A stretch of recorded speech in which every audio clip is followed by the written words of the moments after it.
applicable resolution. All members of the Rental Housing Committee will participate in the meeting by video conference with no physical meeting location.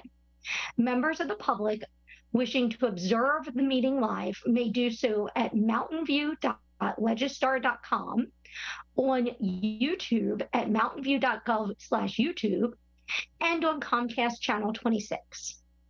As noted on the meeting agenda, members of the public may provide oral public comments during the public comment period for an item by signing up at mountainview.gov/meeting and entering webinar ID 937-7306-8363, or by phone by dialing 669-900-9128 and entering webinar ID 937-7306-8363.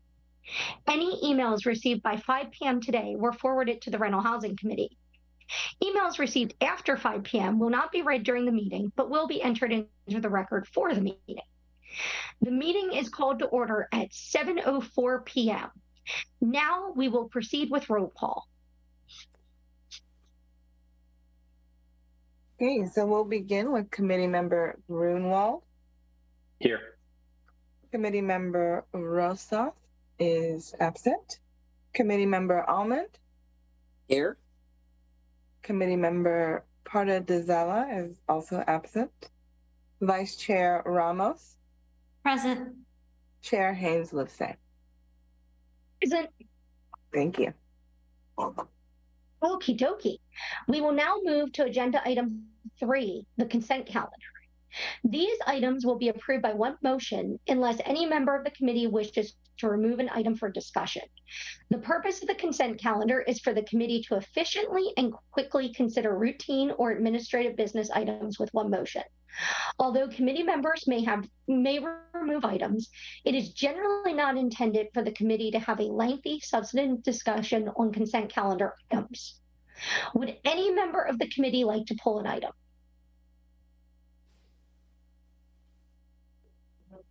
Okay. Not seeing any items to pull. Would any member of the public on the line like to provide comment on the consent calendar item? If so, please click the raise hand button in Zoom or press *9 on your phone. Staff will display a countdown timer on the screen.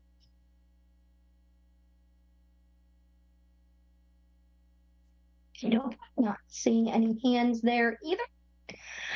Okay, I will now bring the item back to the committee for action.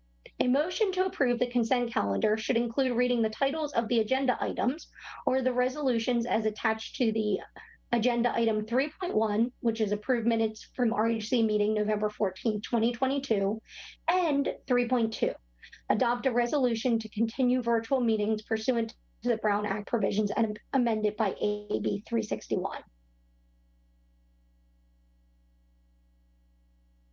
Vice Chair Reynolds, do you have a motion? I do. I move to approve the consent calendar, which includes approving the minutes to RHC meeting November 14, 2022, and adopt a resolution to continue virtual meetings pursuant to the Brown Act provisions as amended by AB 361. I second it. Wonderful. And now we will have a vote. All right, we'll begin with Committee Member Grunwald. Aye. Committee Member Almond. Aye. Vice Chair Ramos. Yes. Chair Haynes Livesay. Yes. The vote passes unanimously. Thank you. Excellent. Okay, we will now open the meeting for oral communication from the public. This portion of the meeting is reserved for persons wishing to address the committee on any matter not on the agenda. Speakers are allowed to speak on any topic for up to 3 minutes during this section. State law prohibits the committee from acting on non-agenda items. Would any member of the public on the line like to provide comment on non-agenda items? If so, please click the raise hand button in Zoom or press *9 on your phone. Staff will display a countdown timer on the screen.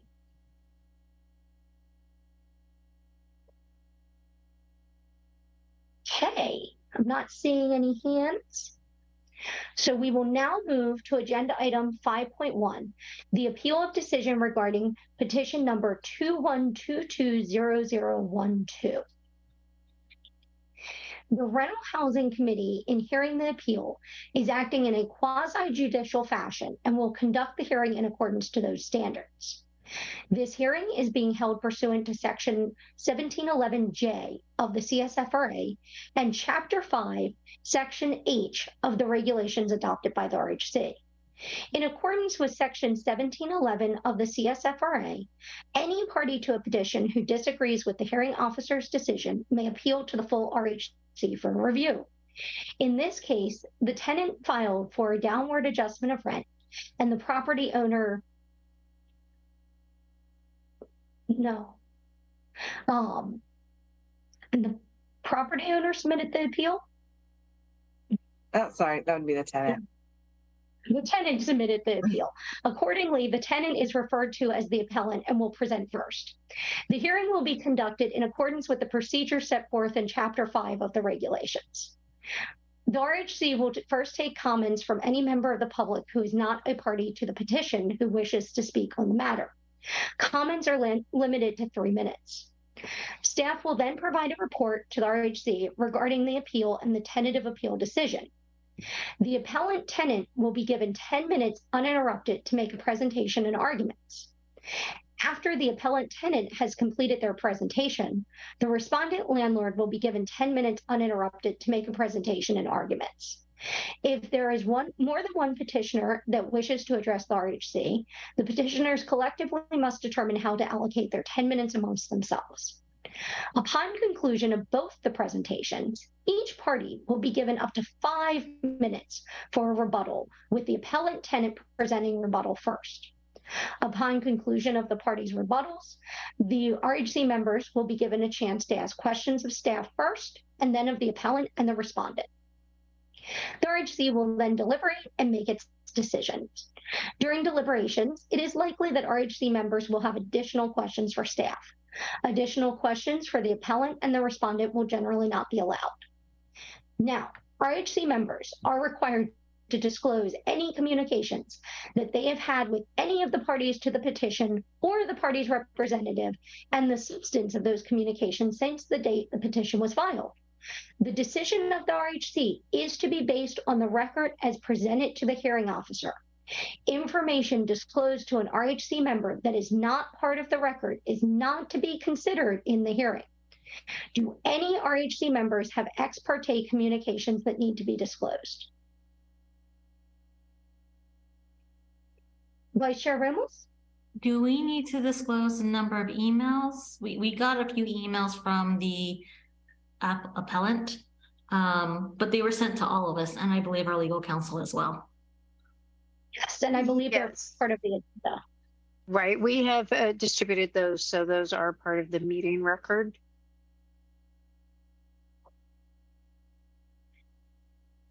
And are those the only emails you're referencing, Vice Chair? Excellent. Anyone else have any ex parte communications or potential ex parte communications? Okie dokie. Seeing none, we will now proceed with the hearing. First, are there any members of the public who are not parties to the petition who would like to speak? If so, please click the raise hand button in Zoom or press *9 on your phone. The speech timer will be displayed on the screen. You will each be given 3 minutes to speak.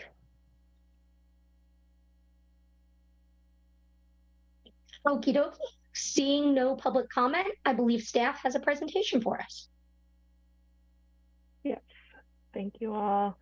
And this is going to be probably a little bit longer than our typical presentations because there are quite a number of issues that were raised on appeal, as well as in the appellant's responses to the tentative appeal decision.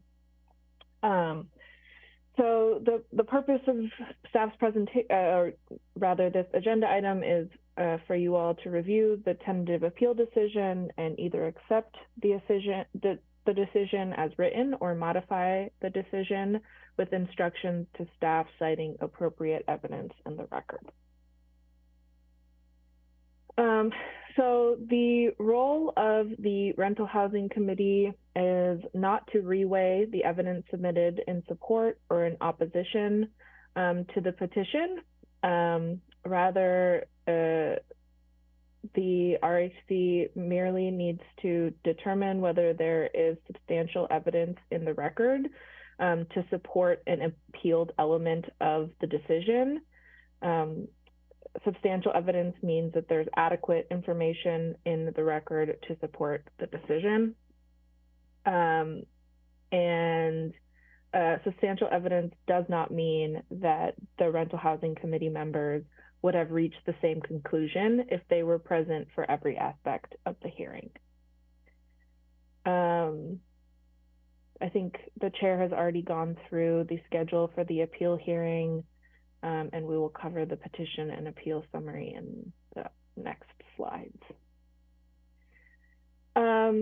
So as I mentioned, the RHC must determine whether or not each appealed element of the hearing officer's decision is supported by substantial evidence. You are not reweighing the evidence or relitigating the issues.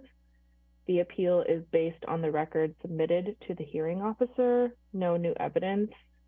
Several of the emails that were received by appellant that were referred to by the vice chair do in fact purport to provide new evidence that is not in the hearing record, and for that reason they should not be considered because they do constitute new evidence, and it would be inappropriate to consider them unless the RHC decides to conduct a de novo review, which in this case staff recommends against a de novo review for this appeal, because the appeal raises issues related to whether the hearing officer followed proper procedures in admitting certain evidence and whether the hearing officer correctly interpreted and applied the law.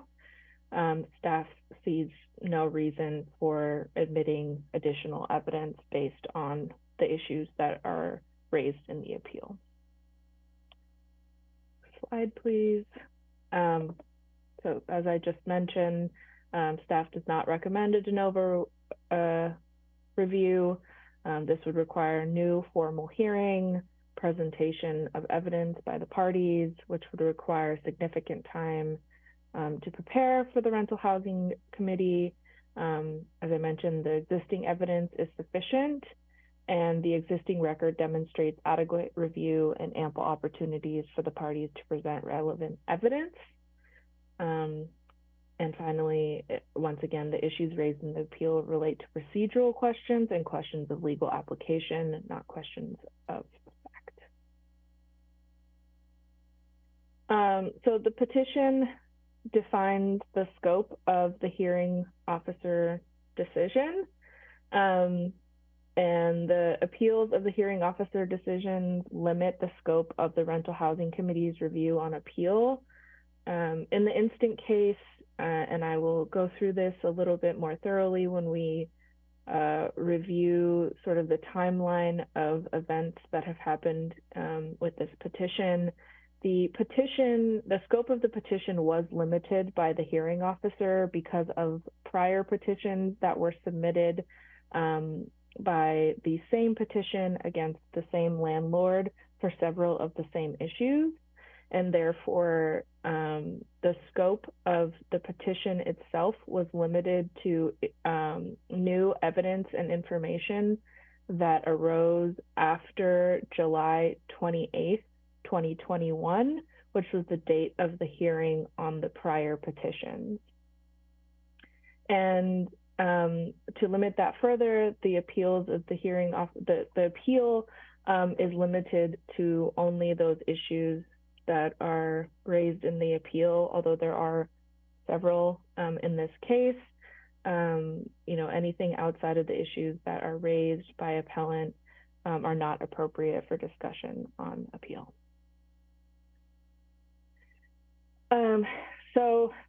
As the chair sort of mentioned, we had a petition as well as the hearing officer's decision. We're now at the appeal phase of the process, and the rental housing committee can either affirm or modify the tentative appeal decision, in which case a final decision of the rental housing committee will be issued, or if issues arise during the course of this hearing and the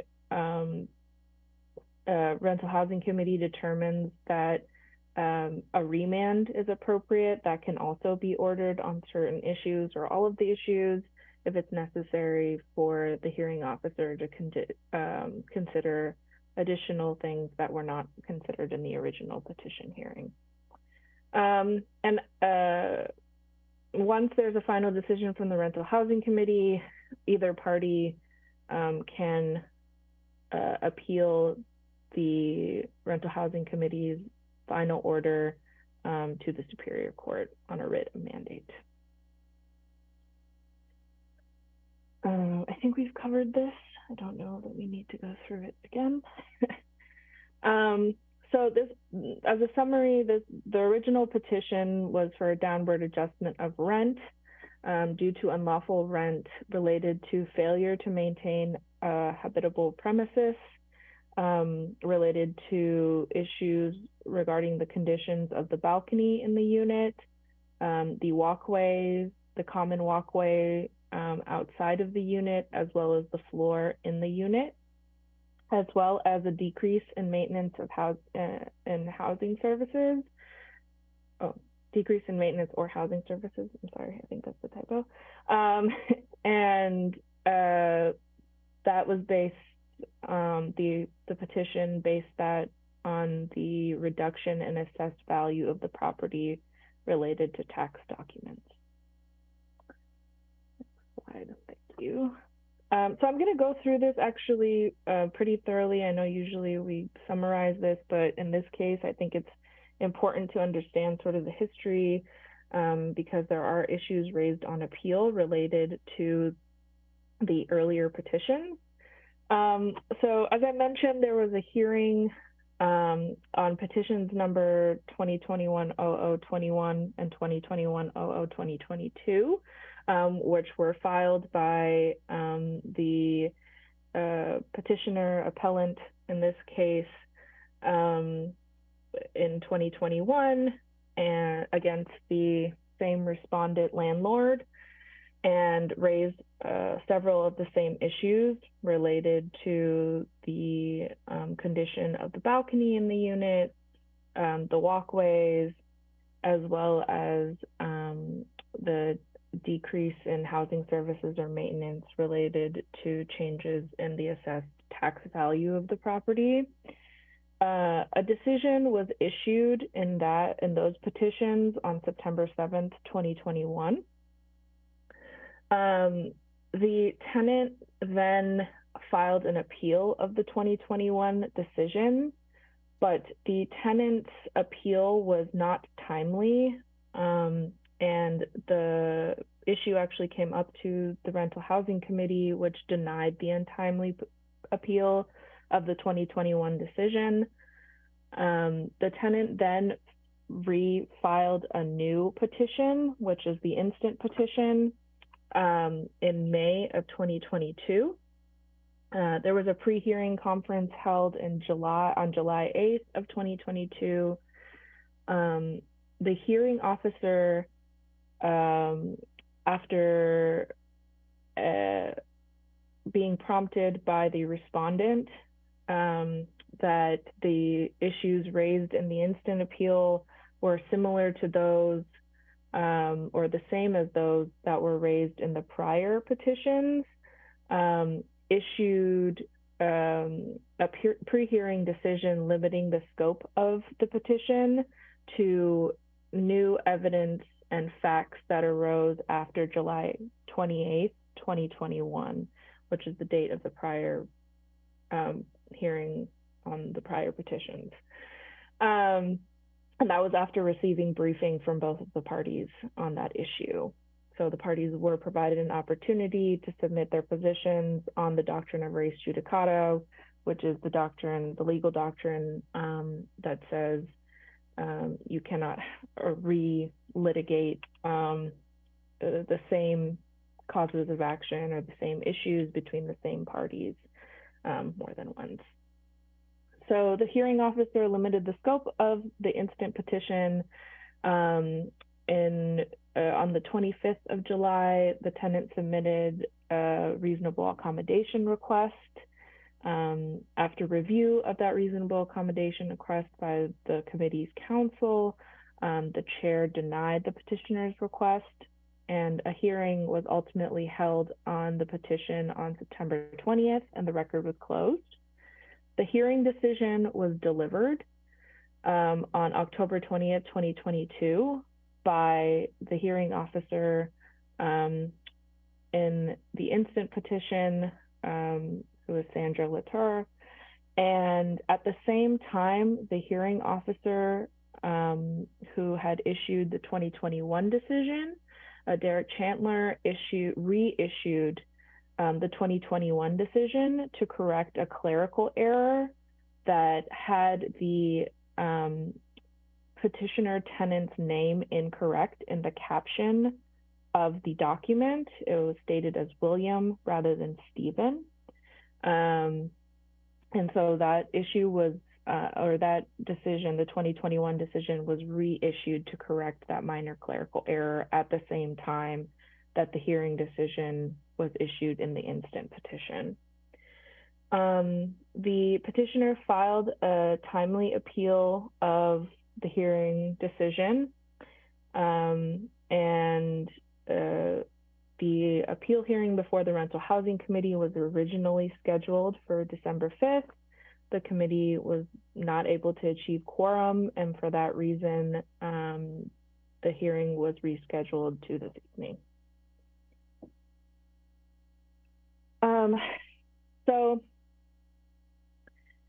Just as a summary, I kind of went over this a little bit, but I think it's important to go over it again. The respondent landlord challenged the instant petition on the basis of the doctrine of res judicata, which essentially says a cause of action between the same parties cannot be relitigated once it has been judged on the merits. The hearing officer determined that the issues alleged in the petition were largely decided in the 2021 decision. This was despite the fact that the petitioner appellant raised issues related to metadata and plagiarism of the 2021 decision. The appellant asserted that the 2021 decision was not actually written by Mr. Chandler, but was due to metadata indicating that the program software that he had used was registered, in fact, to a different attorney. And also because the appellant also asserted that there was a clerical error, which is the clerical error that was ultimately corrected by the reissuance of the decision related to his name. And the appellant raised both of these issues in the pre-hearing briefing that was submitted to the hearing officer, and the hearing officer found that there was not sufficient information to support these theories, and therefore went ahead and limited the scope of the petition to new evidence and facts after July 28th, 2021. So a summary of the hearing decision itself. The hearing officer found the tenant did not meet his burden of proof with regard to any of the habitability issues, including the condition of the balcony, the walkway, or the floor. The hearing officer also determined that a reduction in the tax appraised value of the property did not constitute a per se reduction in maintenance or housing services under the CSFRA, and therefore concluded that the tenant was not entitled to any reduction in rent. Next slide. So the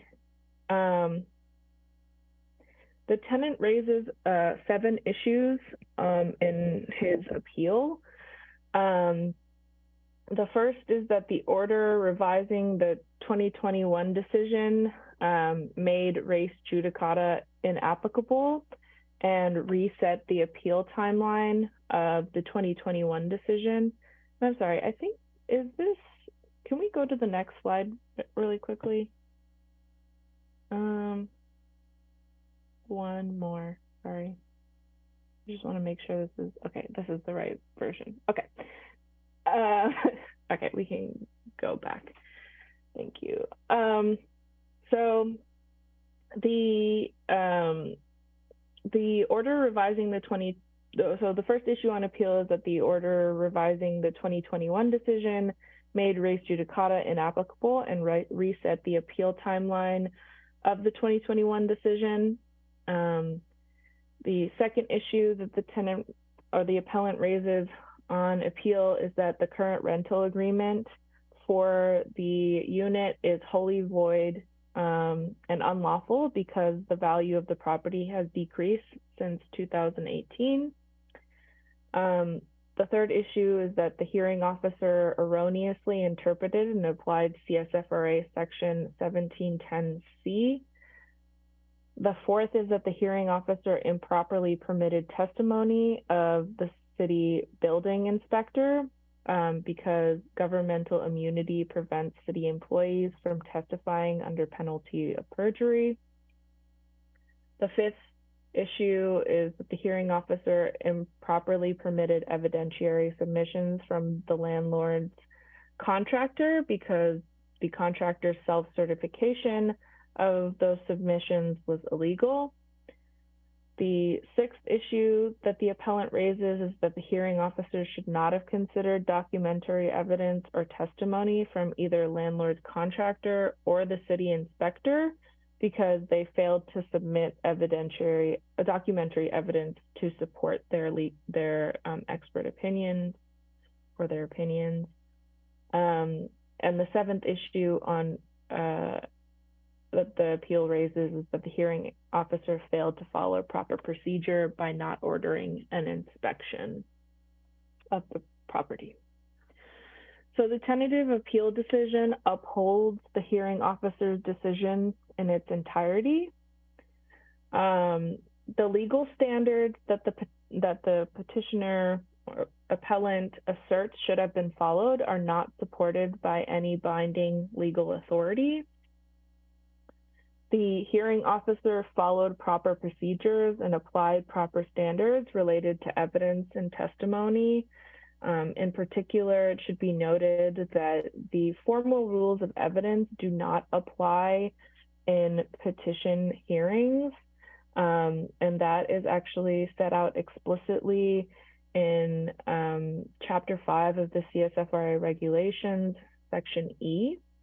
4 explicitly states that the formal rules of evidence do not apply.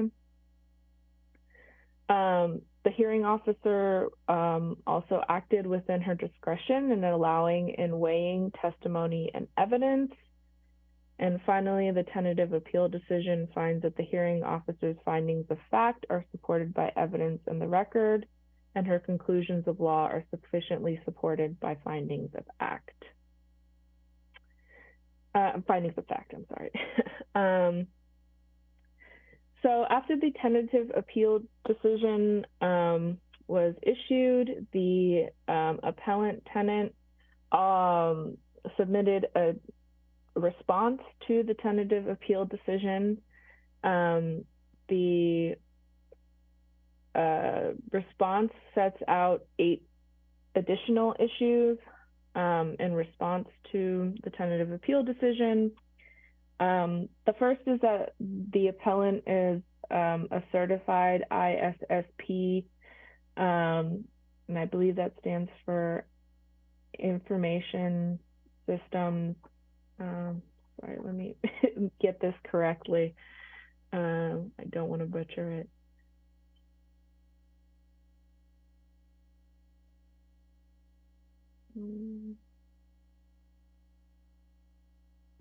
Not finding what it stands for. It's Information System Security Professional.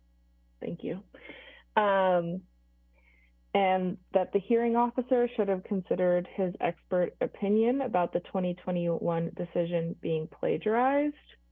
So in response to this, the petitioner's certification as an ISSP is new evidence and should have been presented at the hearing. It is not in the original hearing record and therefore not appropriate for the Rental Housing Committee to consider it, and is also not relevant to the findings that the hearing officer did make in the official or in the original hearing decision. The second issue that the tentative appeal decision response raises is that the 2021 decision was invalid or unenforceable because it was plagiarized. And as I mentioned, this was raised by the appellant in his briefing with regard to the res judicata issues. The hearing officer determined that the petitioner had not demonstrated that the 2021 decision was in fact plagiarized, that the metadata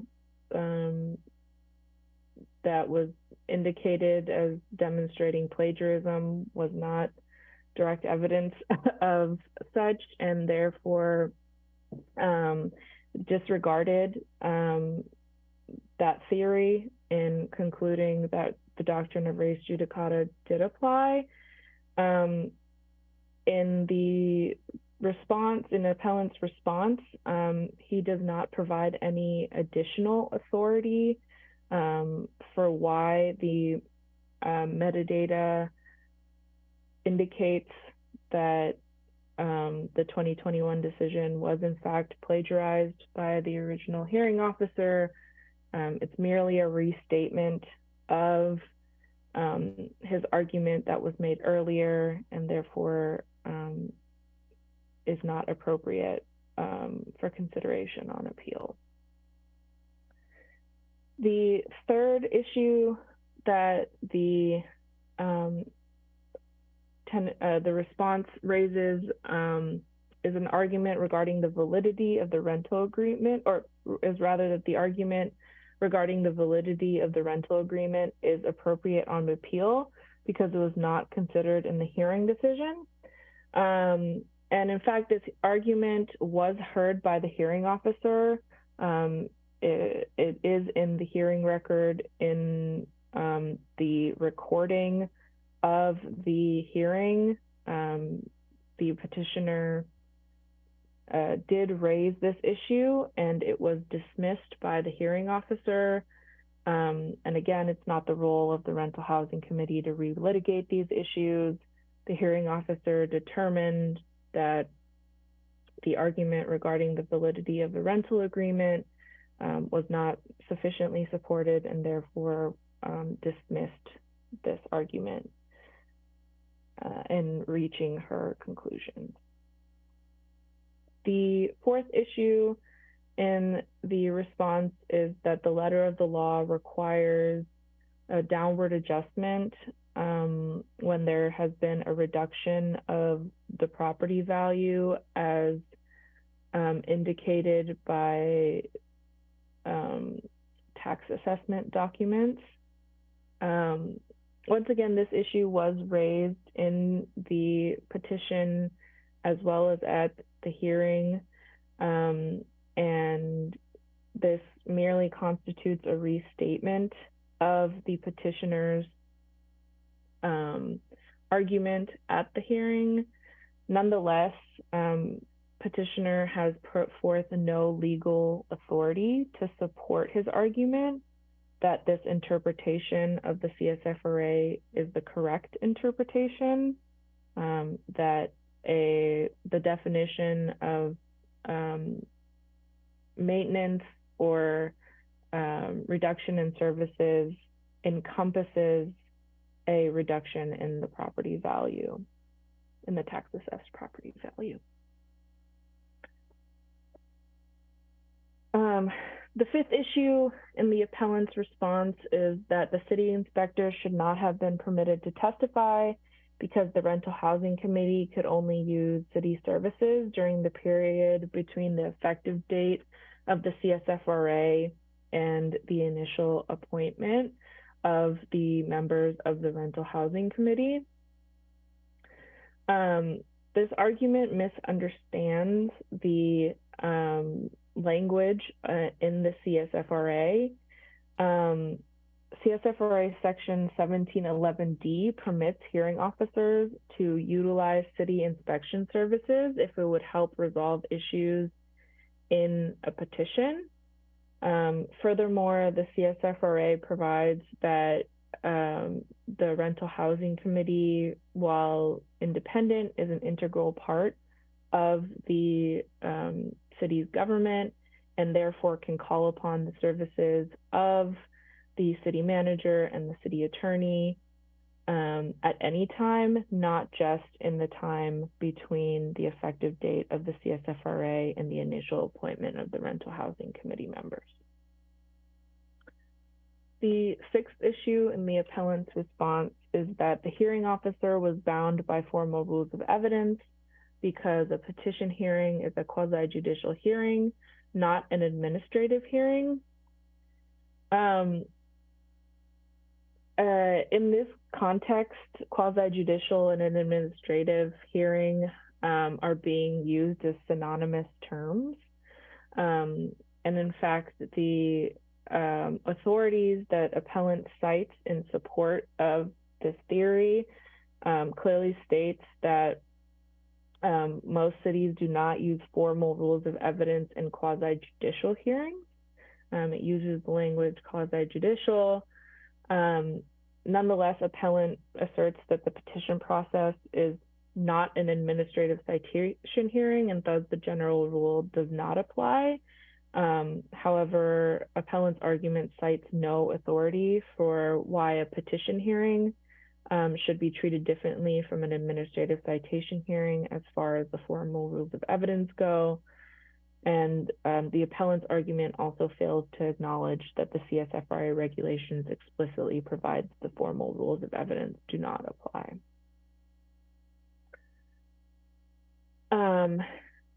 The seventh issue and the appellant's response is that testimony from the city inspector and the respondent's contractor should not have been considered because it was not supported by documentary evidence. The petitioner's assertion that witnesses must provide supporting documentation is not supported by legal authorities. While supporting documentation might strengthen testimony from witnesses, it is not required. It's not required anywhere in the CSFRA regulations. And the hearing officer was fully within her discretion in weighing the strength of the testimony provided by these two witnesses without considering any supporting documentation or without the need to review supporting documentation to back their testimony. And the final issue in the appellant's response is that the Rental Housing Committee has demonstrated bias toward the appellant. The appellant has put forth no factual evidence to support the assertion of bias. For instance, the appellant says that the Rental Housing Committee and the hearing officers have found differently in cases that assert the same legal theories. However, the appellant does not state why the facts in the instant case that the facts in the instant case are identical or similar to the facts in those other petitions, which would justify a different conclusion, merely states that there's been bias because other petitioners' tenants have prevailed on theories related to habitability issues and reduction in maintenance and housing services, and that does not constitute bias. That is just an outcome of a quasi-judicial process. So on December 6th, the appellant filed an amended response that raised additional issues. And I'm going to go through these as well, since they are not addressed in the tentative appeal decision. The first issue that the amended response raises is that the CSFRA requires inspections to substantiate substantial compliance with maintenance and habitability requirements. However, neither the CSFRA nor the regulations mandate that landlords conduct inspections, and in particular don't require landlords to submit evidence of inspections to demonstrate that they've substantially complied with the requirements of the Act. Substantial compliance can be established with other evidence, and there's no requirement that inspections be conducted or submitted to the Rental Housing Committee. The second issue in the appellant's amended response is that a failure to demonstrate substantial compliance renders both the certificate of occupancy and the rental agreement for the unit void. So to address first the certificate of occupancy, a certificate of occupancy is a document that is issued typically by the building department of a city government in order to certify that the property is appropriate for human habitation. And the rent stabilization program and the rental housing committee do not have the authority to invalidate a certificate of occupancy. This does not fall within the jurisdiction of the rent stabilization program or the rental housing committee. It is fully within the scope of the building department or code enforcement department of the city government, and therefore, whether or not a landlord has substantially complied with the requirements of the CSFRA would not necessarily invalidate a certificate of occupancy for a property. And certainly neither the program nor the hearing officers nor the committee has the ability to void the certificate of occupancy. Non-compliance or non-compliance with the substantial requirements of the CSFRA also does not necessarily void a rental agreement for the unit in question, the rental unit. An individual rent adjustment petition is the proper forum for challenging a landlord's substantial compliance and requesting a temporary adjustment of the terms of the rental agreement due to, if the landlord is found to have not substantially complied with the requirements of the Act, then a temporary adjustment of the terms of the rental agreement is appropriate. Not substantially complying with the CSFRA does not immediately or automatically void the entire rental agreement. Next slide, thank you. The third issue in the appellant's amended response is that the hearing officer did not have discretion to permit certain evidence because the respondent did not demonstrate compliance with the registration requirement or the required inspections. First, this is not an issue that the appellant raised at the hearing with regard to challenging whether the respondent has complied with the registration requirement. Nonetheless, substantial compliance is a prerequisite for one, a landlord's petition for upward adjustment of rent and the imposition of the annual general adjustment on tenants. These are not requirements or prerequisites to a landlord being able to submit evidence in a petition hearing. Rather, that the entire purpose of a petition hearing is to determine whether or not a landlord has substantially complied with the requirements of the Act. And so preventing the landlord from submitting evidence to demonstrate whether or not they have complied would sort of undercut the entire purpose of the petition process. The fourth issue in the appellant's amended response is that CSFRA Regulations Chapter 5, Section E4 is invalid because it was passed during the tenure of a former committee member who was accused of having a conflict of interest. So CSFRA Regulations Chapter 5, Section E4 is the section that I've referred to a couple of times now, which provides that the formal rules of evidence do not apply in the petition process. There's no legal authority for invalidating a regulation passed during the tenure of, or rather the appellant provides no legal authority for invalidating a regulation passed during the tenure of a member of the legislative body who was accused of, but never formally found to have a conflict of interest. And in fact, even if that were true, the appellant has not demonstrated why this regulation in particular would not have passed, as regulations regarding the inapplicability of the formal rules of evidence is common in rent-controlled jurisdictions.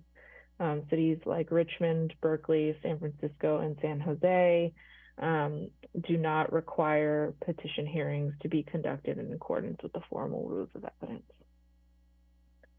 Finally, the appellant's amended response raises issues related to mediation letters.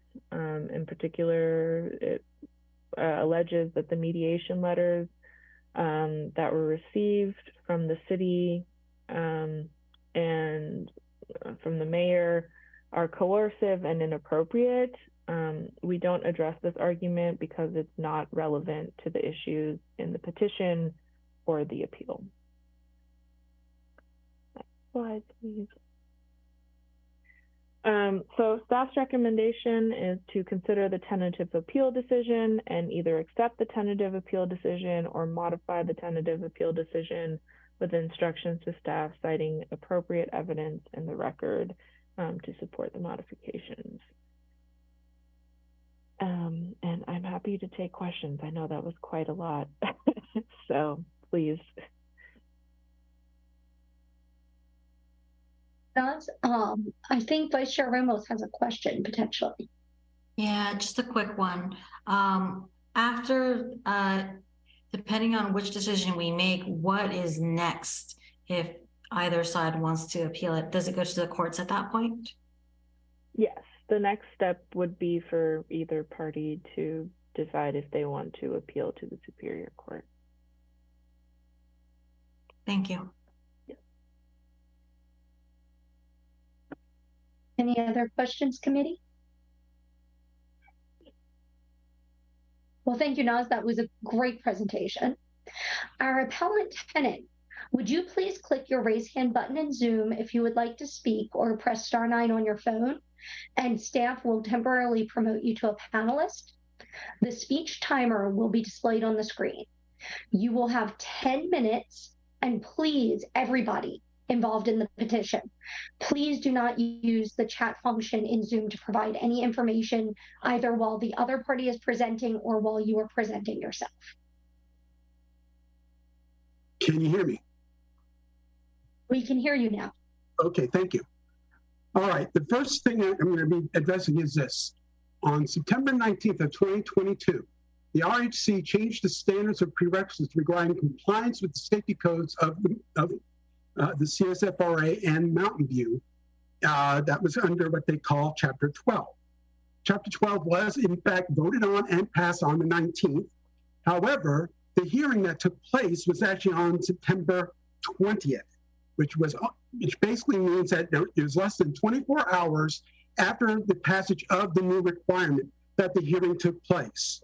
Because of that, the simple fact was the petitioner did not have that information relevant to making a decision to present to the hearing officer in the first place.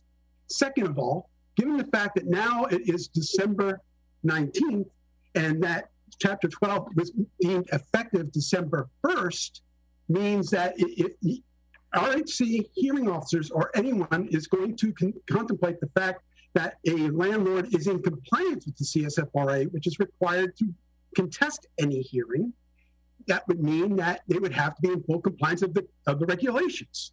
And what I'm saying now is that as of this date and time, there is actually no proof that there's any evidence to substantiate any of the health and safety declarations that have been made by both the landlord and the city of Mountain View at this time. So what I'm simply saying is that under these circumstances, the petitioner literally did not know their rights because their rights were rewritten literally within 24 hours of the hearing time itself. The hearing decision took place around October 20th, which means that the hearing officer should have had fair notice of the fact that Chapter 12 was in effect, and that is a direct regulation as well as an uncontrovertible fact that is actually applicable in this matter. Finally, at the same time, both the tenant decision and the hearing officer made one major mistake regarding the CSFRA as it is written. There was again, I've basically been arguing that the property taxes alone can constitute a hearing services reduction.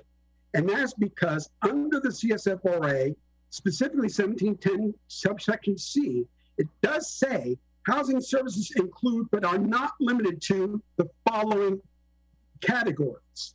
That means that in effect, there is no exclusion of any reduction in property taxes to be used as evidence to substantiate a reduction in housing services.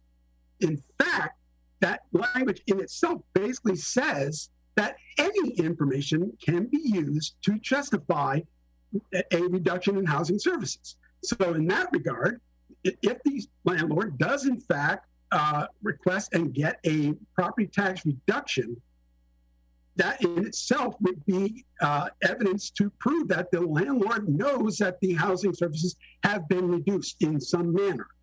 And in this case, again, as I've been pointing out, this was a significant reduction.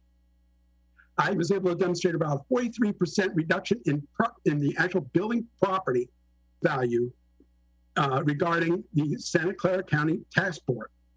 That would not be substantiated by anything but something very significantly involved.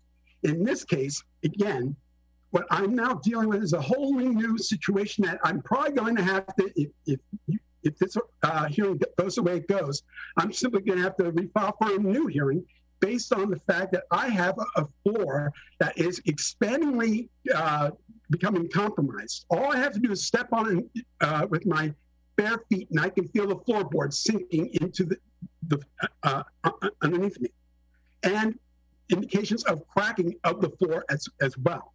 The real issue again is that the bottom line on two fronts. Chapter 12 was decided 24 hours before the hearing took place, so the petitioner could not have been feasibly aware of that kind of a change of situation and make any adjustment regarding the original petition. If I had had that information, I would have presented it to the hearing officer, and I would have easily been able to then establish the fact that, indeed, the CSFRA does have a provision that requires compliance regarding all building codes, all safety codes, and so on. But if the petitioner does not decide to present any information to prove that these are actually in evidence, that they actually are in substandard compliance, well, again, that's a violation of the CSFRA requirements, and thus would deny any argument to defend the landlord, given the fact that the rules are, if you're not in compliance with the CSFRA, you cannot present any information. That is basically what the CSFRA says very clearly in other areas of the Act. The bottom line is, again, the fact was, for some reason, people were trying to misconstrue the text of the CSFRA by ignoring, but are not limited to, as literally occurring right before repairs, maintenance, painting, and so on. So the fact is, the hearing officer had basically been had in effect cherry-picked what she wanted to consider regarding her decision. And in fact, her decision literally was not in compliance by the text of the law. And I'm just surprised that no one is even getting close to addressing it. Now, the scary part for this landlord, unfortunately, is that the foundation is cracking. The ground is significantly unstable, exhibited by cracks all over the place, including the road, the sidewalk, and so on. And this could also raise an issue of, given the fact that I now have demonstrated proof that I'm having the center of my apartment starting to fall and spreading outward, I would say in about 3 or 4 years, this unit may end up being determined as uninhabitable because of that fact. And I think in reality, I think in about 10 years, this building may end up being condemned because of the instability of its foundation and its impact on the structure. Now, I know I'm going a little bit beyond the scope, but I'm just giving you the bigger picture along with the specific issues here. The fact is, I have cited specifically the text of the law that supports my argument. Nonetheless, of course, everyone is trying to say that, no, there's no authority. Well, again, it's because the CSFRA has been rarely brought to court. And also in this regard, even if this hearing does not go in my favor, I will go to court where all the rules of evidence will have to be applied. And in this case, this could actually bear very poorly on the process, because the courts will probably turn around and say there's going to have to be some new rules established. In any case, that's it. Thank you very much. Thank you. Okay, respondent landlord, please click the raise hand button in Zoom or press *9 on your phone if you would like to speak, and staff will temporarily promote you to a panelist. The speech timer will be displayed on the screen. You will have 10 minutes. Also, again, for everybody involved in the petition hearing, please do not use the chat function in Zoom to provide information, whether it be while you are presenting or while the other party is presenting. Thank you.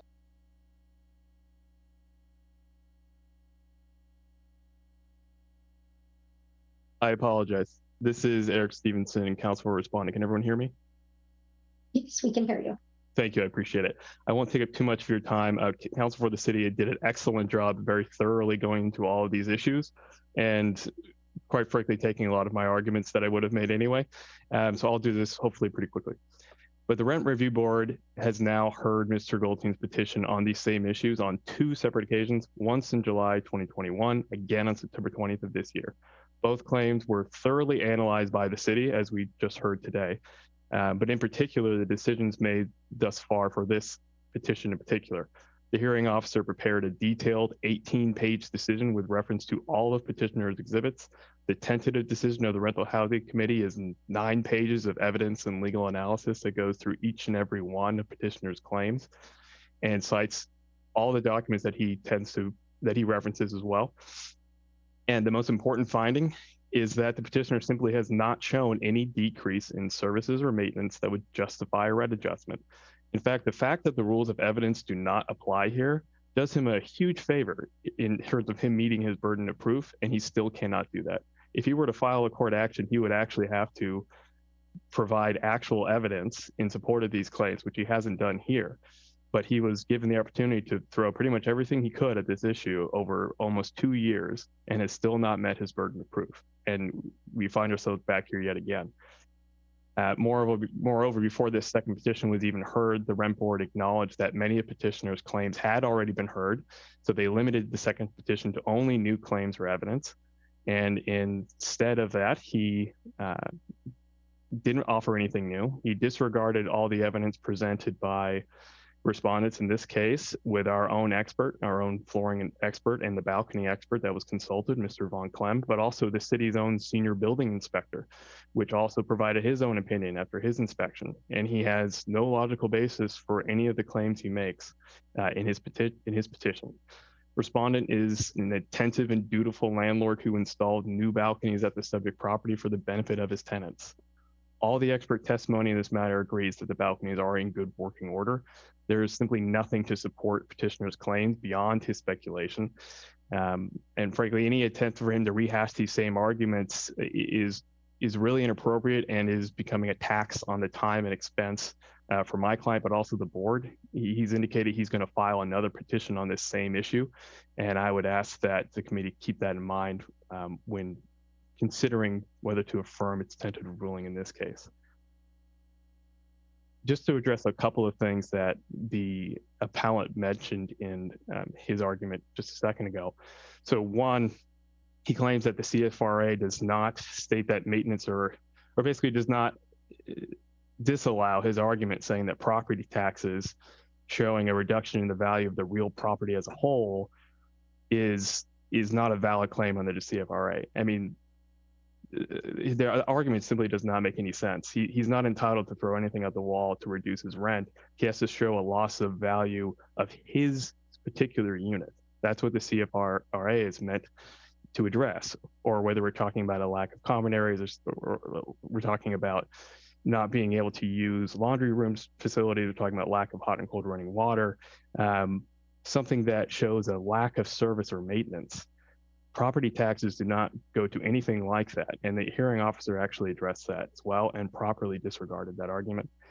The floor issue that he's mentioning, where he walks on his floor and it creaks, again, that's something that the hearing officer addressed. She heard whatever evidence petitioner could have come up with. Petitioner had his opportunity to do that. He could not present any evidence showing that that was an issue. And the hearing officer specifically found that there was no failure to maintain the property in that regard. Similarly, he's made some wildly unsupported and speculative claims about an unsafe foundation of the property. Again, there's been no evidence that shows anything like that. There's no evidence of any non-compliance with any building code of any kind. And so his arguments are also irrelevant. I don't want to spend too much time, and so I'll wrap this up here with just to say, petitioner has had almost 2 years now, over 2 petitions to provide whatever evidence he has, not even subject to the rules of evidence, just whatever he has to meet his burden of proof on these issues. And now 2 separate hearing officers has found that he has failed to do so. Other than that, I would refer to the tentative decision prior to this appeal and the city attorney's argument. I thought that went through all these issues in much more detail and more sophisticated than I could do so.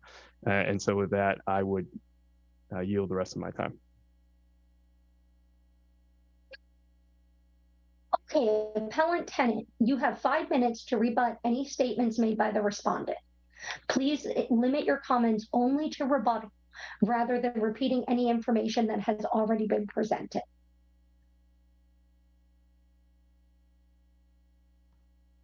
I'm muted. Okay. First, let me address something really interesting. The attorney that was just speaking has sent me a threatening email regarding my communications with people while we're in the middle of this process, which would actually be potentially what would be called intimidating a witness or a complainant while a administrative or judicial process is occurring, which would definitely run afoul with a lot of rules of professional behavior regarding an attorney. Second of all, again, the idea that he's trying to say I'm throwing anything up against the wall regarding housing services. Again, the text of the law is very clear. it makes it very wide open. It does not limit to anything regarding repair, maintenance, and so on, because it clearly says in 5 words, housing services include, comma, but are not limited to, comma, and the list of the category of services that he tries to limit the definition of housing services. In effect, what it again says is that it leaves it completely wide open. And on top of it, let's just go one step backward. In 2018, there were 2 hearing systems done by the landlord to increase his rent instead of decrease it. And when he asked for that, both of them were rejected because of maintenance issues. So what I'm saying is that during that time, he was already paying, in that case, the $5 million for property taxes. And the hearing officer basically ascertained that the rent that we were originally paying at the time was appropriate for that tax basis. Now, again, this particular hearing officer decided not to do any accounting to determine whether or not a fair rent was actually taking place. In fact, that is one of the issues that I brought up. And it seems as though for some reason, the hearing officer decided not to ascertain whether or not the landlord was in fact taking advantage of lower taxes to increase his cash flow, because he did not report the fact that his taxes went down. And again, if you're really wanting to use res judicata, well, in that case, then you have the 2018 decision and the 2017 decision that was made by Jill D'Alessandro, the hearing officer at the time. Finally, again, what it seems to me is that there's a lot of character assassination being used by this attorney in order to make an argument against me. And I hear someone laughing in the background, which is very disconcerting, because that obviously means that, fortunately, that's in the record. Thank you for recording that, City of Mountain View, because the idea that someone can be laughing at me while I am making a point would clearly be something to be considered for future litigation. Sometimes your conduct can come to bite you. In the end, the real issue again is that the property taxes went down.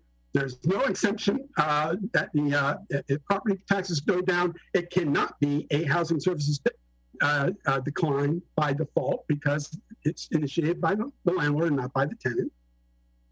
The fact that the city has had multiple requests for inspection that I have sent, and no one is responding to me, given that fact, is again indicative of the possibility that yes, there is an increasing problem going on. What has happened is that yes, in October it was presented that a small region of my floor was starting to have structural problems, but now it has expanded by 2.5 times, and it's continuing to grow. And this is in the same general vicinity of some of the support beams that were supporting the balcony that was repaired last year. The final thing I will say is that, again, remember, last year's hearing was not even done regarding an appeal because it was determined to be untimely. So the the current attorney saying that it had been completely adjudicated last year was improper. The last year was a situation of the appeal wasn't even allowed because of untimeliness. And that's all I can respond at this point in time. Thank you. Thank you. Okay, respondent landlord, you have 5 minutes to rebut any statements made by the appellant. Please limit your comments to rebuttal rather than repeating the information already presented. And a reminder, yes, everyone, please stay on mute if you're not speaking. And so I apologize. That was actually me before there's anything on the record about the laughter being from any of the council members. So I apologize for that. I thought I was on mute, but I'm happy to go ahead. Thank you. Sure. So first, I just want to address what has been petitioner's impugnment of my own professional credibility. My email to him that he references is, there are other members of the city, I think including Ms. Kennedy and Ms. Black, who are copied on that email. I stand by everything in that email, which is nothing but the truth, which is that his petitions have been denied twice so far, that Mr. Goldstein has continued to bring up other issues unrelated to this petition and accusing my client at acting inappropriately as a landlord and doing this, copying all these other persons from the city and making up these incidences which have been found by hearing officers in determinations of these petitions to be untrue. I found that those emails to be harassing, and I said that if he were to continue communications with my client about issues unrelated to the petition, that he should do so without copying the entire city of Mountain View. And so I stand by that, but it has nothing to do with any sort of intimidation. The email is there for any of the council members if they would like to address that. Otherwise, I don't think that petitioner has made any cogent arguments that I could really rebut at this time. I think that, again, the city's tentative decision has addressed all of this already. And so I would rely on that decision and my arguments made previously. I'm going to yield the rest of my time. Thank you very much. Okay, committee. Now I'm bringing it back to you. Do you have any questions for staff or for the appellant or respondent? Remember, we can ask further questions of staff as we discuss any potential motion and deliberation, but we will not be able to ask any additional questions for the appellant or respondent after we move from this section.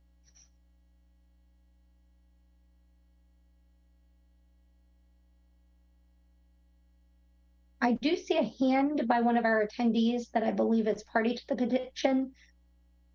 I don't believe we have the ability to have any further input as the representative already spoke. Okay. Seeing no questions, the RHC can now deliberate. It would be appropriate at this time to entertain a motion to adopt the tentative decision, at which point the motion could be discussed by the RHC. Do I have a motion or any thoughts on the floor? Committee Member Greenwald. Just a quick question. The hand that was raised from the public, do we take comment from the public on this? Not at this juncture. That was earlier. Yes. You provided an opportunity before the hearing for non-parties to give public comment. The hand that was raised was party to the petition. I do want to mention that. Okay. Thank you for the clarification. No questions for me. Do I have a motion or any thoughts? All right, well, I will make a motion to affirm the tentative decision in its entirety. I'll second that. Vice Chairman, Committee Member Allman is second. Now we can discuss the motion, or if there's no discussion, we can do a roll call vote. Vice Chair Ramos. Just a quick question. Is there any formal wording we need to do, or was that good enough? That was adequate. The motion was to affirm the tentative decision in its entirety, so that's sufficient.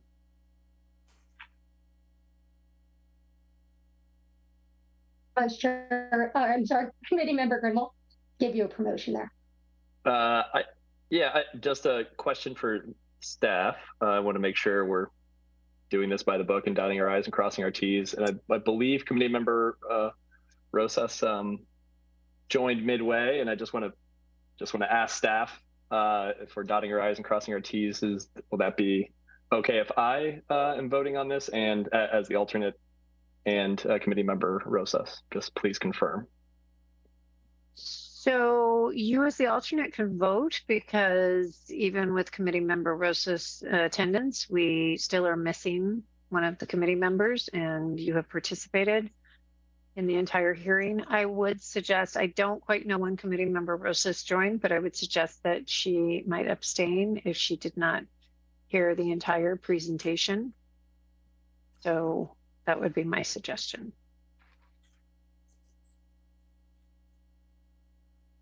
And no hard feelings, Committee Member Rosas. Just want to make sure we're going by the book on this one. No, I appreciate you raising it. Fully noted, and thank you for the clarification. I do really appreciate it, so thank you. All right, if we have no further deliberation or questions, I think we should call the roll call vote. Okay, we'll begin with Committee Member Grunwald, Aye. Committee Member Rosas, Abstain. Committee Member Almond, Aye. Vice Chair Ramos, Aye. Chair Haynes-Littleton. Aye. Motion carries, 4 votes with 1 abstention. Thank you. Thank you. Okay. We will now move to agenda item 7.1, the monthly status reports for November 2022. We will begin with a presentation from staff.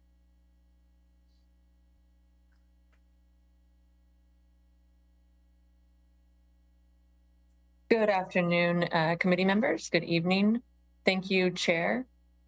Agenda item 7.1 is the monthly status report for the month of November. And we're going to do a high-level overview. We'll do a more in-depth one next month at the end of the quarter. So for community outreach and education, we are trending right along with 987 public inquiries for the total fiscal year. As you can see, the most requested topic is eviction protections, and the second one is that group of other. And as we've talked about, we'll be trying to further separate that out so we have a little bit more definition in what that means when the report is reformatted and coming back to the committee for overview of Q3, which will be to you in April. So we'll have a new report starting in April, and these will become quarterly at that time. We are still seeing quite a large percentage of bilingual services, and 26% of all of our inquiries are coming in with Spanish as a primary language. We've held 13 workshops and 22 office hours. We've provided support to 342 people for one-on-one support. And we've reached out to 1,400 people in the community at our Eviction Help Center or during our pop-up events.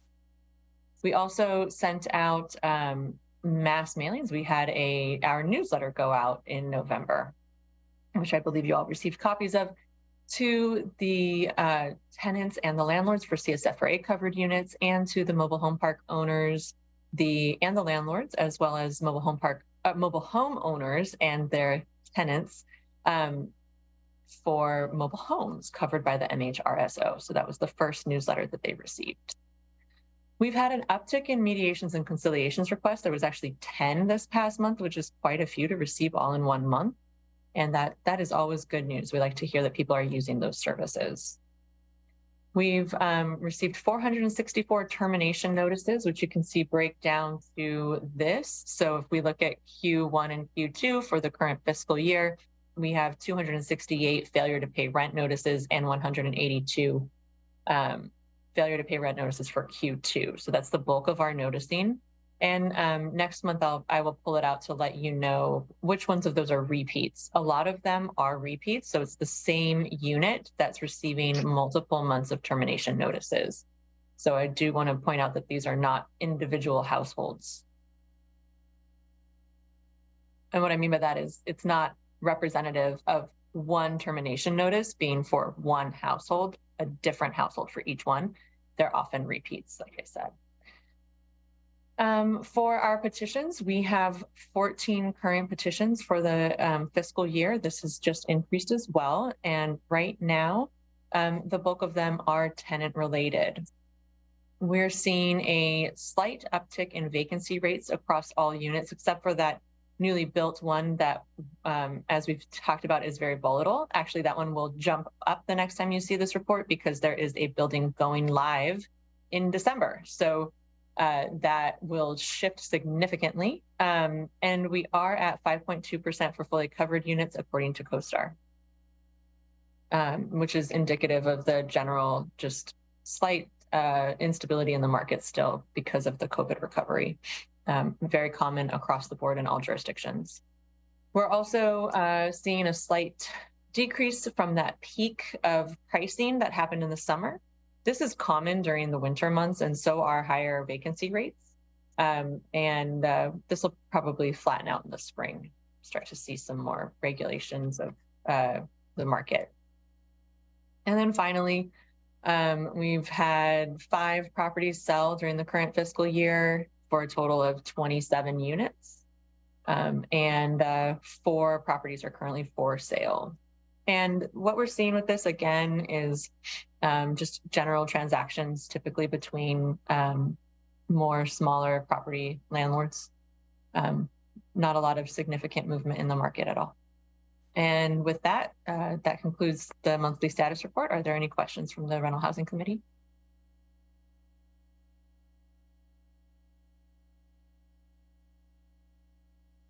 Any questions, committee? I'm getting thumbs ups. That's always a good sign. I like those. Okay, seeing no questions, I will now invite public comment. Would any member of the public on the line like to provide comment on the monthly status report item? If so, please click the raise hand button in Zoom or press *9 on your phone. Staff will display a countdown timer on the screen. Okie dokie. Seeing none, we will now go into committee deliberation and provide feedback. And I just wanted to say that was a great presentation, but I am super duper excited for when we do see the revisions to the monthly status report. I think that will be cool too. Does anyone else have any comments or feedback? We don't need a motion. This is just an informational item. Okie dokie. Then we will now move to agenda item 7.2, which is our update on petitions, the petition process, and hearing officers. We will begin with a presentation. Thank you, Chair Haynes-Livesay. Item 7.2 is an update on petitions, the petition process, and hearing officers. And I'm going to go a little bit backwards in time for you as we move forward through this presentation tonight. So the purpose of this agenda item is to provide the Rental Housing Committee with an update regarding the petitions processed to date pursuant to the Community Stabilization and Fair Rent Act and the Mobile Home Rent Stabilization Ordinance, including an update on hearing officers and the pre-hearing settlement conference facilitators for the rent stabilization program. So just a little bit of background here that I think most of us are aware of by now, but I wanted to be sure to, again, go a little bit back for you all. So as we know, the CSFRA is a voter-approved measure with the goal of stabilizing the community by reducing rental housing turnover. It limits rent increases for certain rental units, and provides just cause eviction protections for certain rental units, and it allows the landlords of these units to receive a fair and reasonable rate of return on their investment. The Mobile Home Rent Stabilization Ordinance does similar things for mobile homes that are recently covered by that new ordinance, which is now about a year old. So in November of 2017, the Rent Stabilization Program began accepting petitions for CSFRA covered units. And in January of 2018, the first hearing was held by a hearing officer. And again, in October of 2021, the RHC was tasked with implementing the MHRSO, including petitions for individual adjustments in rent for both landlords and tenants. And once this program started being implemented, the RHC requested a monthly status report, which is what we just reviewed, that provides a graphical overview of petition statuses throughout the fiscal year, as well as a look back for the time period that we've covered in the past. So every fiscal year this is updated, they move back, and then we go and we look forward. This also provides a detailed information on the current fiscal year. So you receive more information, more detailed information on the current fiscal year than you do on the previous fiscal years. We like to show as much information as possible because the petitions are rolling. Sometimes there are ones that are still happening from the prior fiscal year that have not gone through the decision process by the time the fiscal year ends. The reason why we're giving this presentation today is that it was agendized at the direction of the RHC, and it provides an overview of experiences to date with the petition and hearing process. The previous update was given in fiscal year 2018-2019. We haven't had one for a little while due to COVID. So this particular update provides a 5-year look back It also resumes the annual update. So going forward, you will receive one of these annually, just like you receive an update annually of the communications and outreach plan. And the hearing officer update, which sometimes is provided separately from this, was included at the request of the chair. So the purpose of the petition process is to allow petitioners and the petitioner to initiate a request for an individual adjustment of rent, either up or down, and then explain and document the basis for that rent adjustment. It provides established, fair, and transparent procedures and allows all parties to participate in the process and provide information to the hearing officer so that the hearing officer can make the most informed decision possible. And just so you know, staff helps the parties to the petition, both parties to the petition, during the petition process so that they can have their questions answered as much as possible before entering into the formal hearing. There's also different parts of the petition process that allow the parties to be able to request information and participate as much as possible while preparing for the hearing. There are two types of petitions buckets, those that are initiated by tenants and those that are initiated by landlords.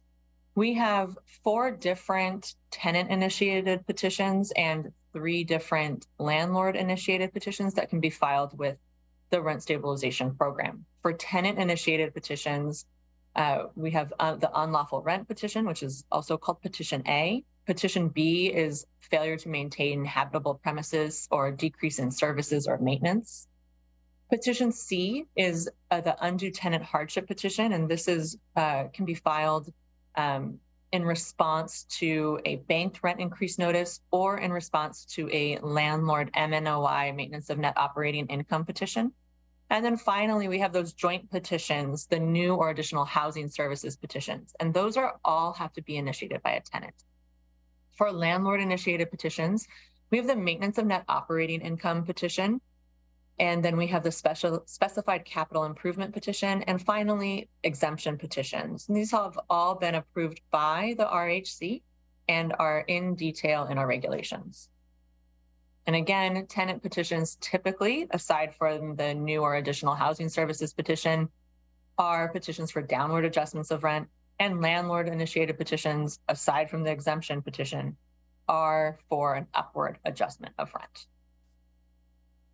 So here's an overview of the types of petitions received by the program to date.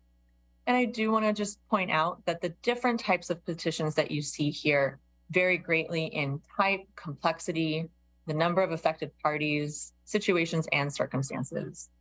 And the variation in content, as well as the impacts of the pandemic on the rental housing market and the adoptions of new regulations, affect this comparative year-over-year analysis and impact potential trends.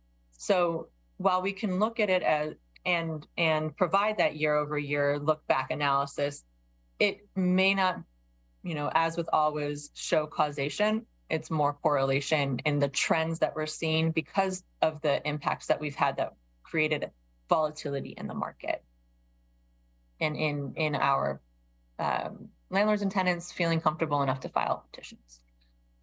So what you see here is our complete look back from the start of the program to now. In fiscal year 2017-18, we received a total of 18 petitions, 13 of which were from landlords and 5 of which were from tenants. And then you see this kind of flip here in 2018-2019, we received 3 petitions from landlords and 49 from tenants. We'll talk about this in a little bit, but a lot of those 49 were actually in response to a large property landlord petition.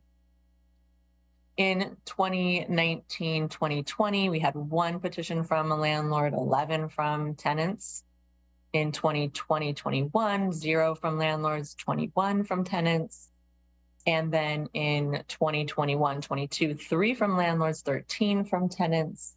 And the current fiscal year that we're in, 0 from landlords and 13 from tenants.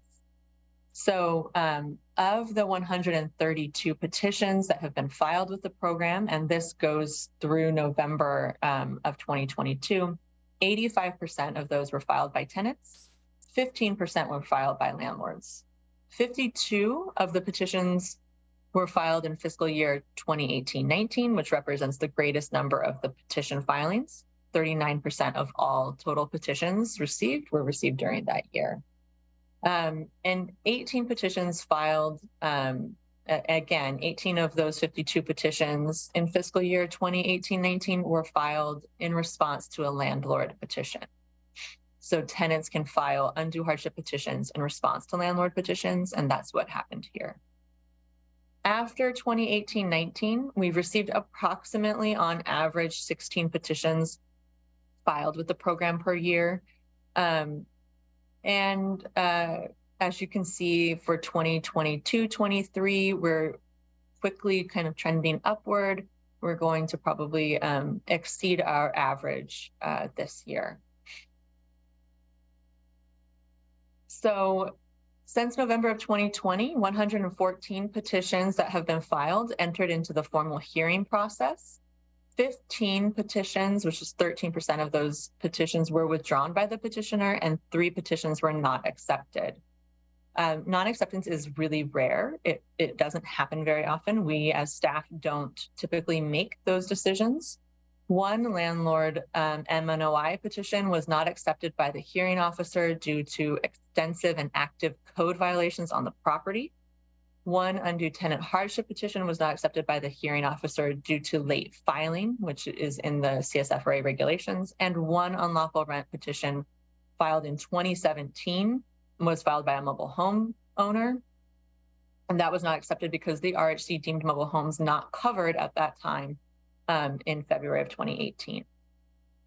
10 of the, pardon me, 1 second.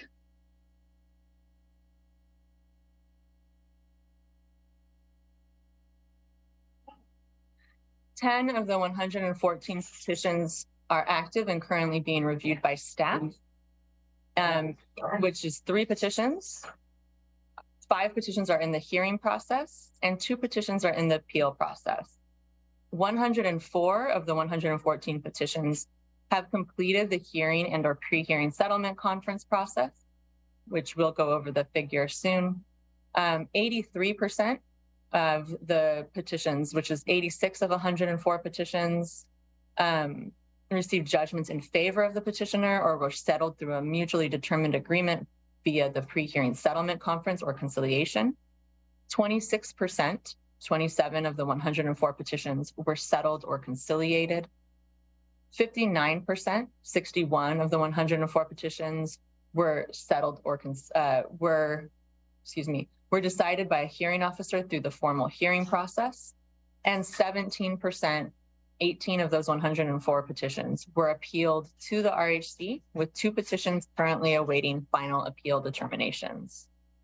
And you can see the overview attachment that was provided to this staff report for details on petition outcomes and statuses. Again, here's the graph that shows what I just talked about. Of the 104 petitions with final outcomes, average time for processing is 84.6 days from the acceptance of the petition to the final outcome. So now we can go into a little bit more depth on landlord-initiated petitions. We're going to start there. For landlord-initiated petitions, again, this shows what we reviewed in that first chart. We have the 13 MNOI petitions that we received in 2017-18 that were the highest filings for that time period. We've received no specified capital improvement petitions yet, and we've received 1 exemption petition.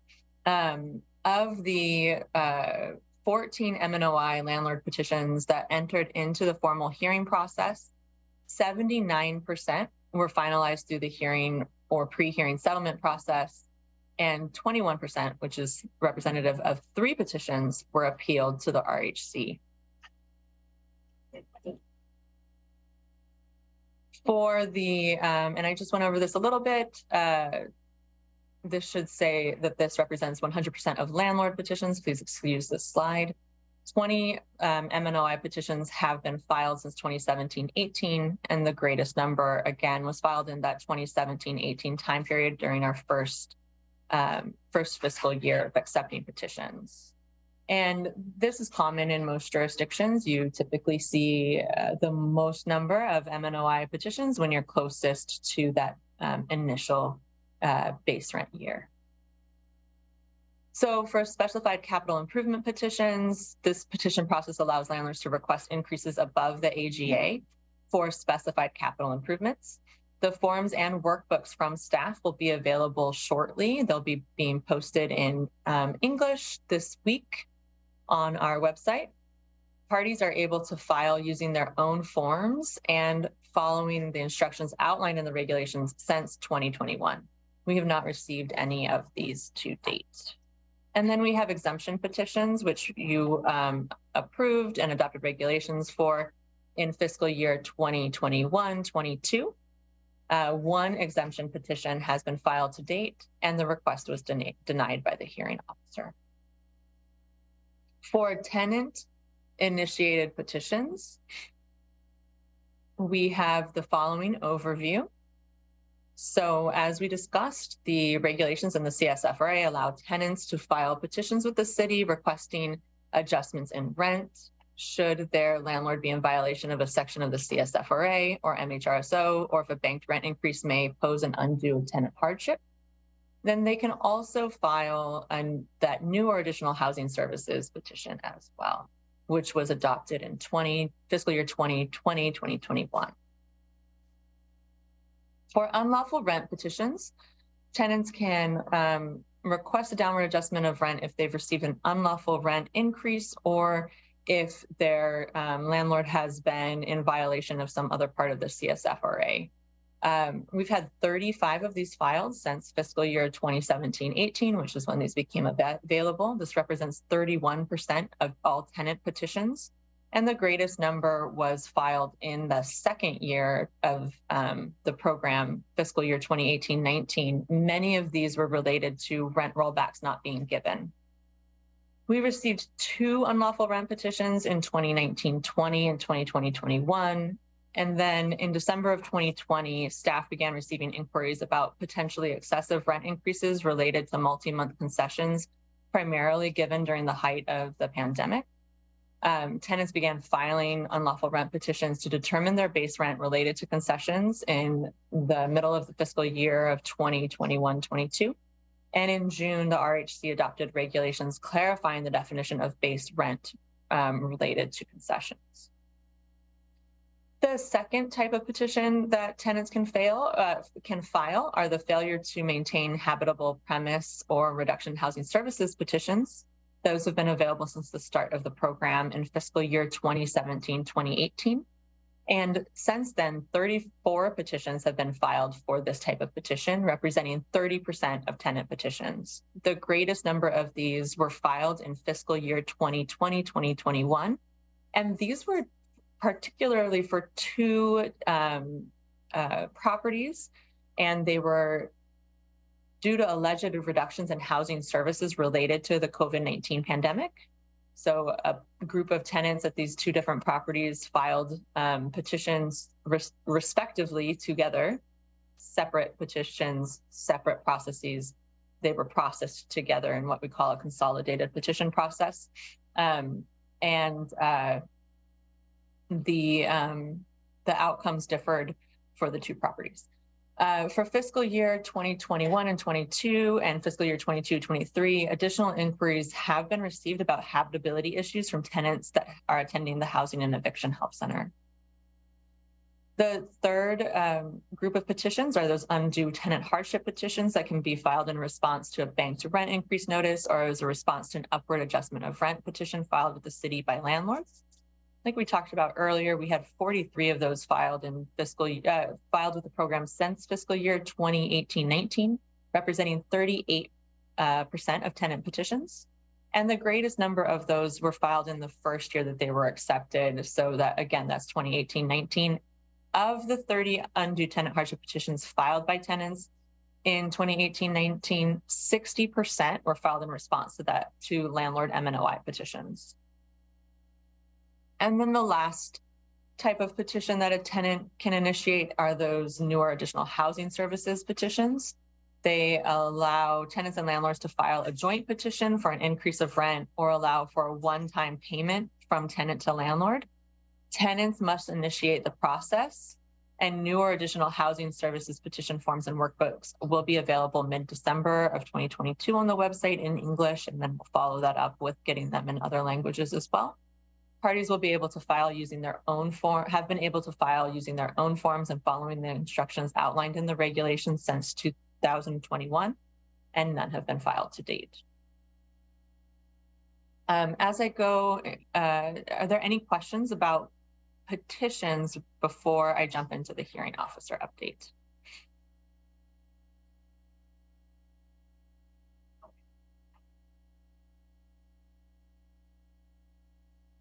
I do actually have a question, Patricia. On your two petitions that were under appeal when the piece was put together, are those the two appeals that we heard in November and December? Okay. So we've heard those two appeals. That's correct. Awesome. Yes. So since this was written and we had the delay in the initial December meeting, the first one held in November, I believe, is now final. I have to double check, but I think it's fine. Excellent. Any other questions, committee? Okay. Seeing none, go ahead, Patricia. Thank you, Chair. So as mentioned in the background section of the presentation earlier, this update also includes information on hearing officers as per the chair's request.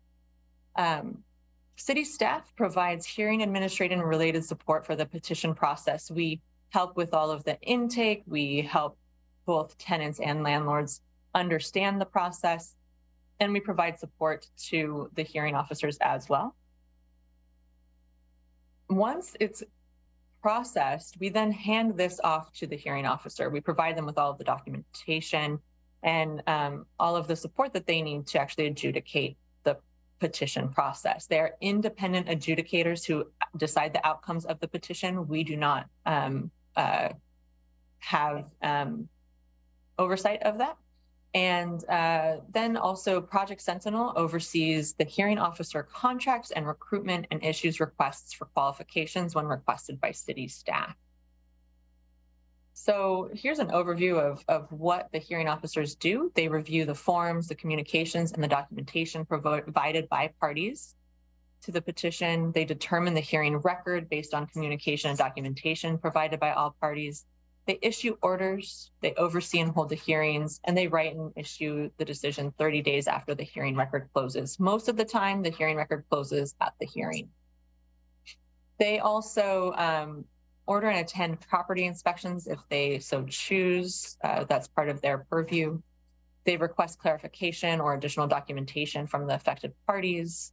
They perform complex mathematical calculations to determine the petition outcomes. And of course, they adjudicate the hearings for us. They're highly qualified attorneys with experience in adjudicating challenging and complex issues. The CSFRA and MHRSO regulations require that the petition process be adjudicated by hearing officers who meet the following criteria. They have to hold a Juris Doctor or an equivalent degree, have an active or inactive membership in the California State Bar in good standing or other state bar.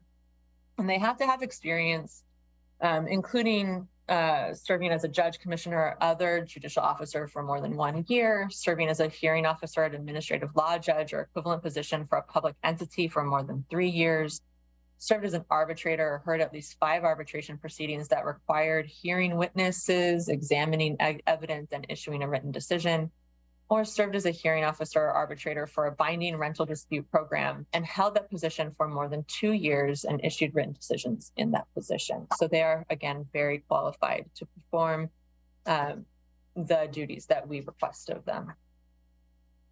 So for adjudicating tenant petitions, on average, it's taken from January 2018 through January 2019, 3.8 hours per tenant petition on average.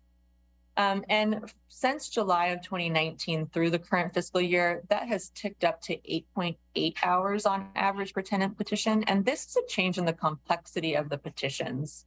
For example, unlawful rent petitions, the lawyers for both parties requested multiple hearing dates to discuss the validity of the petition and whether the CSFRA was applicable.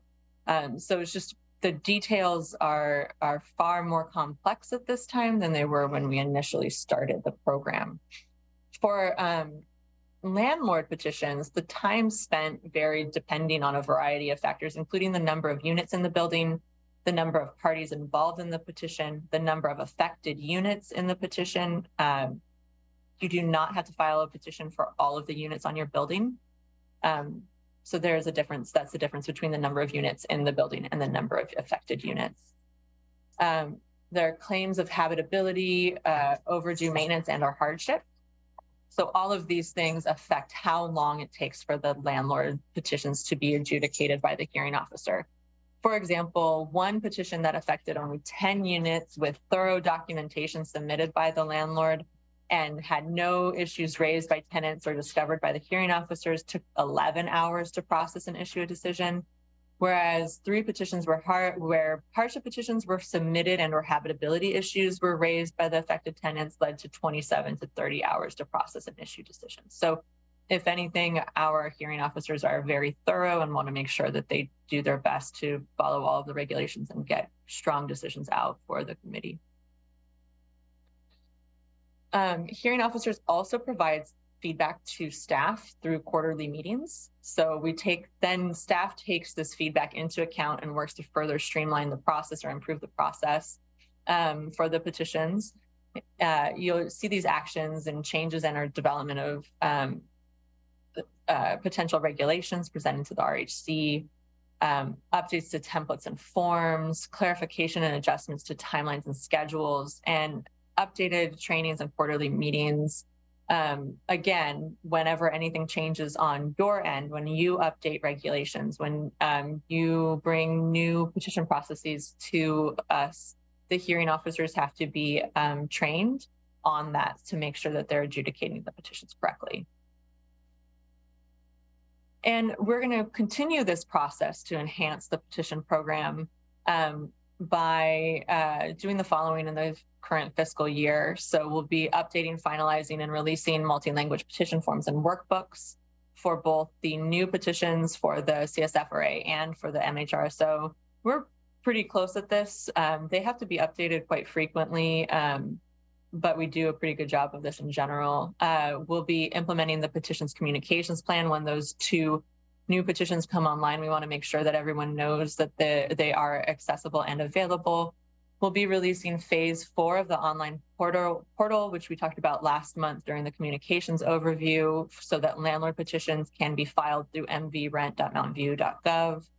And then any updates on regulations that you approve for clarification or to improve understanding and implementation of the CSFRA and MHRSO will be relayed to the hearing officers. We also plan to do the following to support hearing officer recruitment and retention, hire and train additional hearing officers to reduce workload, develop and or refine supportive materials. So we do we do have now for tenants and for landlords master workbooks through Excel that are coded to do the calculations to provide the initial, to make sure that the initial calculations provided in petitions are as accurate as possible. In the past, before we had those, it was quite challenging for hearing officers to have to go in and take a paper copy of a workbook with handwritten information and then do all of the mathematical calculations themselves. That caused quite a challenge for both the petitioners and the affected parties, as well as the hearing officers. So we have good, strong, supportive materials for all of the parties affected by petitions. We also will continue to review and bring potential regulation refinements to the RHC for approval on an ongoing basis to incorporate best practices. And we'll periodically review and refine the remuneration schedule to reflect changes in workload. And this will be based on jurisdictional best practices. We'll be bringing this back to you in the spring. We haven't reviewed this in quite a while, and it needs some updating. And then that is the overview of the petition process and the hearing officer update. Does the RHC have any questions for staff at this time? Any questions, committee?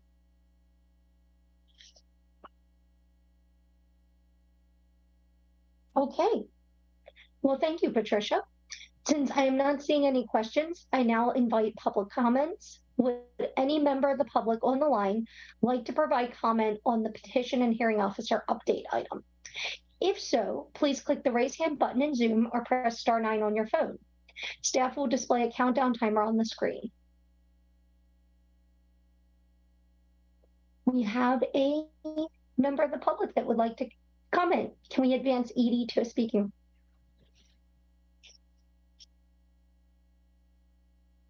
Hello, Edie Keating. I'm curious, has any petitioner ever raised the failure to register as a basis for their unlawful rent increase? Or if this issue has ever come up raised by a hearing officer related to any other, because there are deliberations on a petition, presumably a tenant petition. And I'm just also curious, since it seems relevant to this item, if you have statistics on the % of landlords who have registered. Thank you. Thank you, Edie. Patricia, do you have any information on those questions? For the petitions being filed related to landlord failure to register, we have not had any yet filed specifically for that reason. That may change in the future. And then I'm going to hand it over to Andrea for the most recent update of registration, which you should have an estimate for what that was before we entered the new cycle. So we are currently in the new cycle of registration. However, if we're talking about last registration cycle, we were somewhere around 35% or so of landlords. But right now the registration cycle is open and landlords have until February 1st to register their property for the New Year's registration cycle. Thank you. Any other comments from the public? Okay. Seeing none, we will now go into committee deliberations and provide feedback. There's no motion required on this item. Does anyone have any feedback to provide?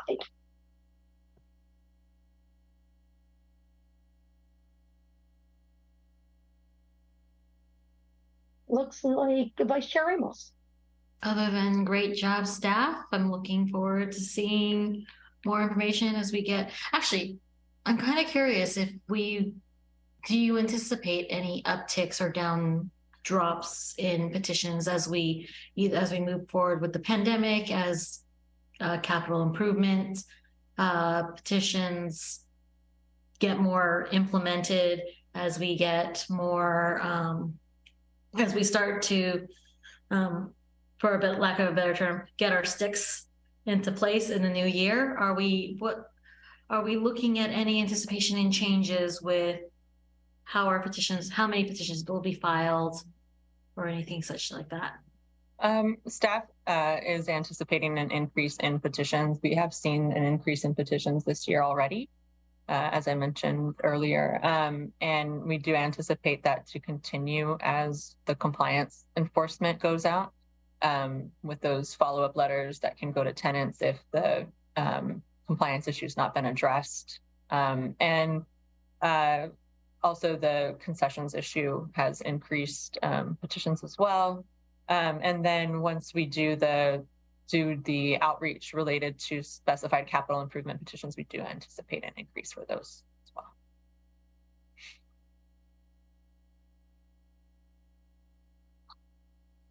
And that is, just to clarify, that has been budgeted for. So the current budget should be able to absorb those expenditures.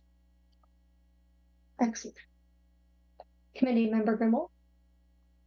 Thank you. That's what I was going to ask about. I mean, I think initially in our budget, we were expecting kind of hundreds of petitions or planning for that. And then over the years, we've reduced that. I guess, do we now feel comfortable that we have a cap, a worst case scenario on like how many petitions we might get in a year, and then use that to, how does that relate to like our budgets going forward? So I think that, we've been saying this now for the past 5 years, and it continues because we've continued to build new regulations that have new petition processes in place for people to be able to file petitions. There is flux and change in the number of petitions that are planned that I'm assuming will be filed this year.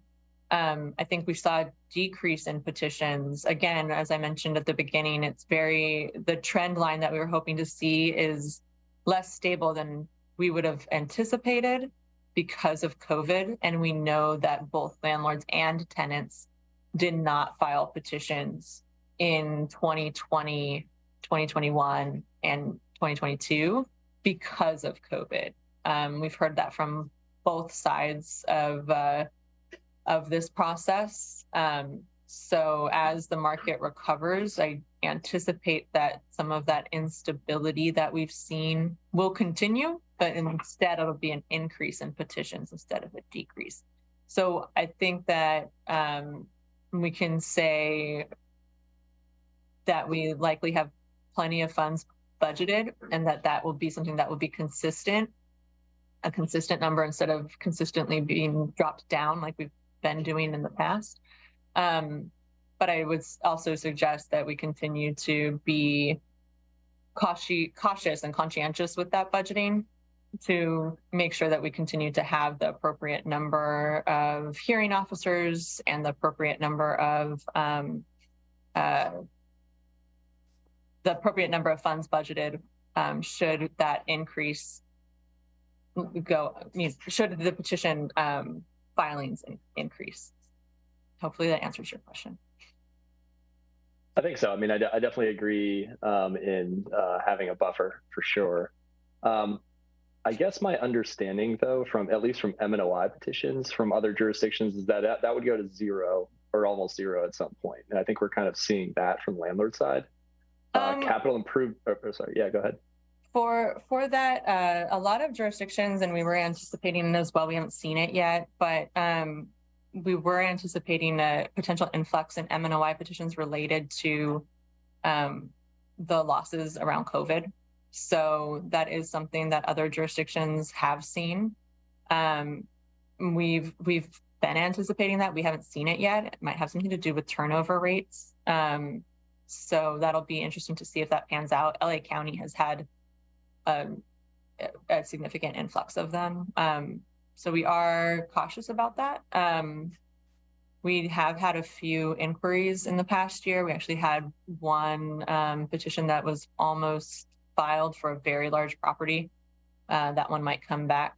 So because of the instability in the market, and because of some of the other potential impacts of the concessions conversation, all of that, we could end up seeing M&OI petitions again. So that is something to keep in mind and be aware of. Cool, thank you. I guess maybe it'd be interesting, I think, to see if we could, in the April version of the upgrades to the monthly report, will we have benchmarks from other jurisdictions? I think it'd be tough to normalize, I guess, but if you had like, if you normalize it to the base year and then number of units that are served by the jurisdiction, we could get kind of a benchmark for. That would be have a significant impact on staff. Okay. Yeah. That's fair. Thank you. Vice Chair Ramos. I had a quick question regarding joint petitions. We set aside some regulations that allowed for a tenant and a landlord to come together with a petition if there was a certain service that they requested. I was wondering if we've seen petitions like that, or are we building up to that level? I had a friend who wanted a pet.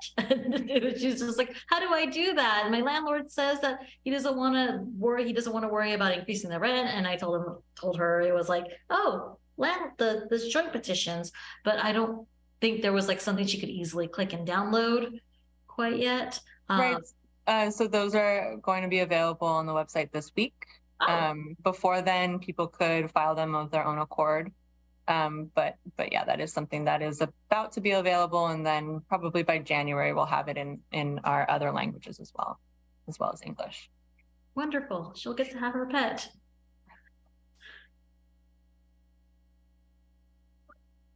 That was the newer additional housing services group of petitions that we mentioned in the presentation.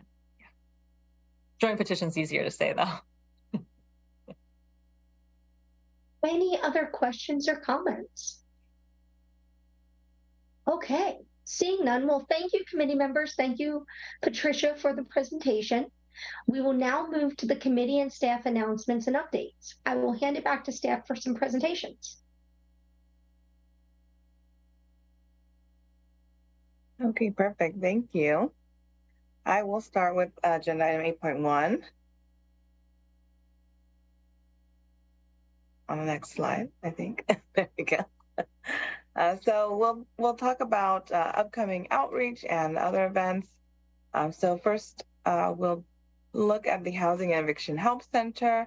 We actually had our last Housing and Eviction Help Center of the year, which was held last Thursday.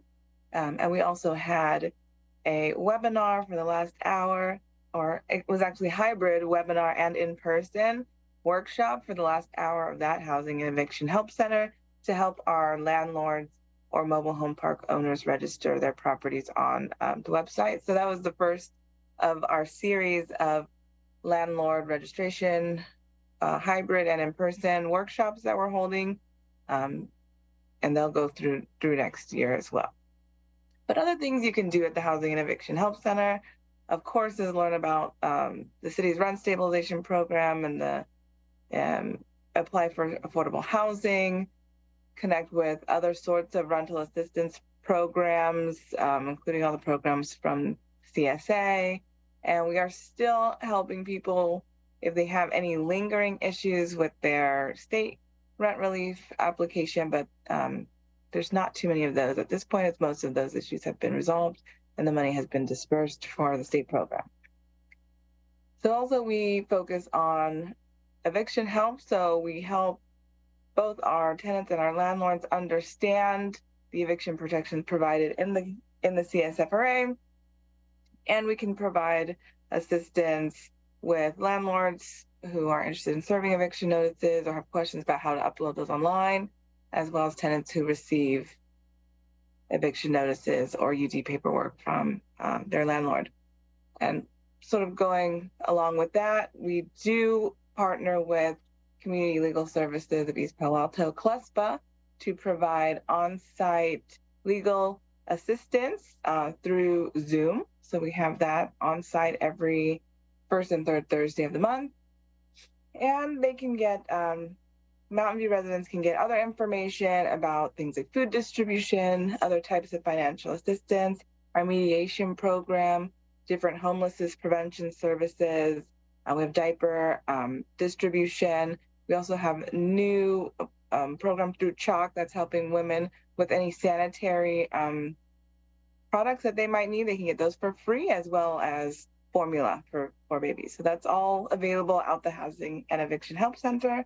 And again, that's the first and third Thursday in the Mountain View Library. We are on the second floor program room from 1 to 5. Okay, so looking at our upcoming office hours and workshops, we do continue to hold our virtual office hours every single Tuesday from 10 a.m. to 12 p.m. Those are strictly on Zoom, and people can join at the website here, mountainview.gov/RSP office hours.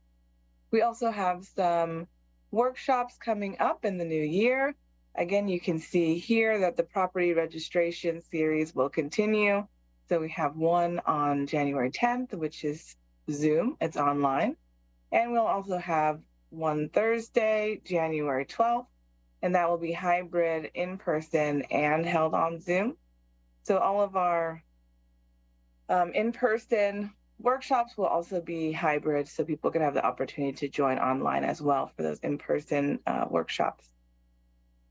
At the Housing and Eviction Help Center workshop series on January 19th at 4 o'clock, we will have an in-person hybrid virtual webinar with a representative from the housing department to go over how to apply for our BMR, below market rate and affordable housing properties in Mountain View. So other events that are coming up in the new year is we are continuing to do our outreach at the elementary school, and we continue to do outreach at CSA. And so a lot of that is food distribution outreach, where we are talking to community members who are coming in to the various programs to receive food or diaper distributions, and we're giving information out about our program and about the Housing and Eviction Help Center. And then just as a highlight, on the 5th of December, our team participated in the community tree lighting ceremony that's right in front of City Hall in the plaza. And we were representing Anki's home country of Holland with a special guest, Sinterklaas, who was available to take pictures with the children and the different community members in Mountain View. And we had a nice handout to sort of explain what the tradition of Sinterklaas was and how they are celebrating the holidays in Holland. So here's some cute pictures of, it's actually Anki's husband who's dressed up as Sinterklaas there. And he was a huge hit. I don't think he made too many babies cry, so that was a success. And we're hoping to convince him to do it again next year. So that's just a fun ending there. All right, any questions about our outreach? Perfect. Hey, are there any questions? Committee Member Rosas, go ahead. I just wanted to ask the staff, how do they feel about the uptick in COVID, and has there anyone been affected, especially now because apparently we're getting a new wave, and are they still using masks, and are they asking the patrons to, or the residents to wear masks, and are they having any issues with that? So we're lucky enough at our Housing and Eviction Help Center that all of our staff is wearing masks, and all of the community members who come in, they're wearing masks. And if they don't have a mask, we have masks available right at the front. And we ask if they're willing to wear them, and people have been willing to wear the masks. And we also continue to run our air purifiers in the rooms continuously. I think we have 3 or so of the air purifiers that we run during the entire Housing and Eviction Help Center, and also in our offices as well. Happy to hear that, because I certainly want you guys to stay safe, and our residents to support you being safe and themselves being safe with all this confusion of wearing, not wearing masks, because I don't, well, anyway, so I'm glad to hear that.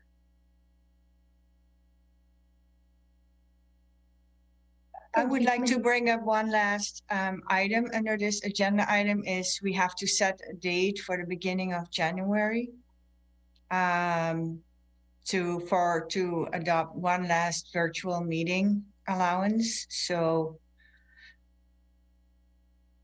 any suggestions? Remind me when our regular meeting is. January 30, yeah.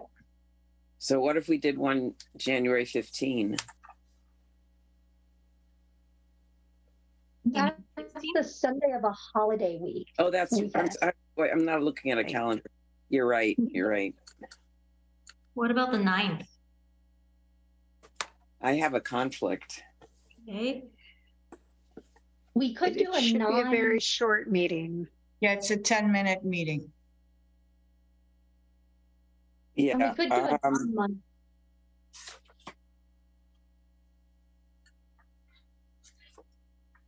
I have a meeting at 7:30. I guess if we met at 7, it would work. Oh yeah, we'll be done by 7:30. Okay, great. And So that what is would what date? The 9th? Yeah. Does anyone else have issues with the 9th?